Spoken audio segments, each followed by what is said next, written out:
I often will single out Alex Jones as indicative, maybe an extreme example of the polarization in the media. I remind people of the reach that he had. At one point, the largest of his 18 channels on YouTube had 1.2 billion views.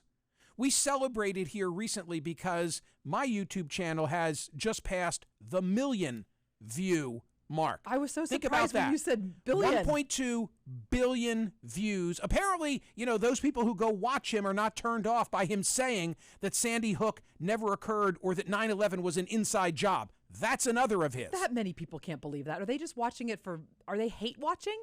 Are they watching it and thinking that this guy's crazy?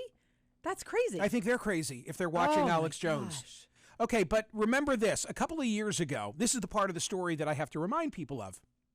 A couple of years ago, he was embroiled in a child custody case, also in Austin, Texas. I told you the damages trial is in Austin. This, too, was in trial. He was fighting to maintain sole custody of his 3 children.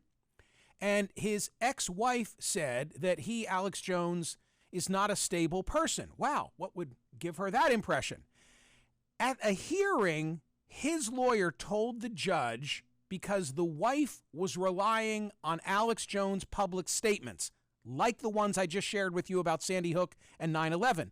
At a hearing, his lawyer told the judge that using Alex Jones' on-air persona to evaluate him as a father is unfair and would be akin to judging Jack Nicholson in a custody dispute over the way in which he played the Joker in Batman. In other words, it was a total acknowledgement that Jones is full of shit, that according to the lawyer, quote, he's playing a character. He's a performance artist.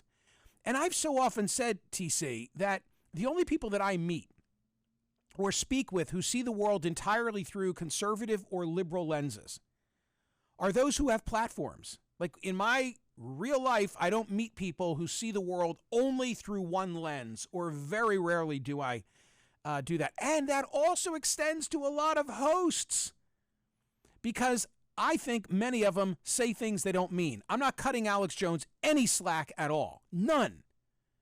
But I'm just saying that this has all become, we've blended entertainment and information.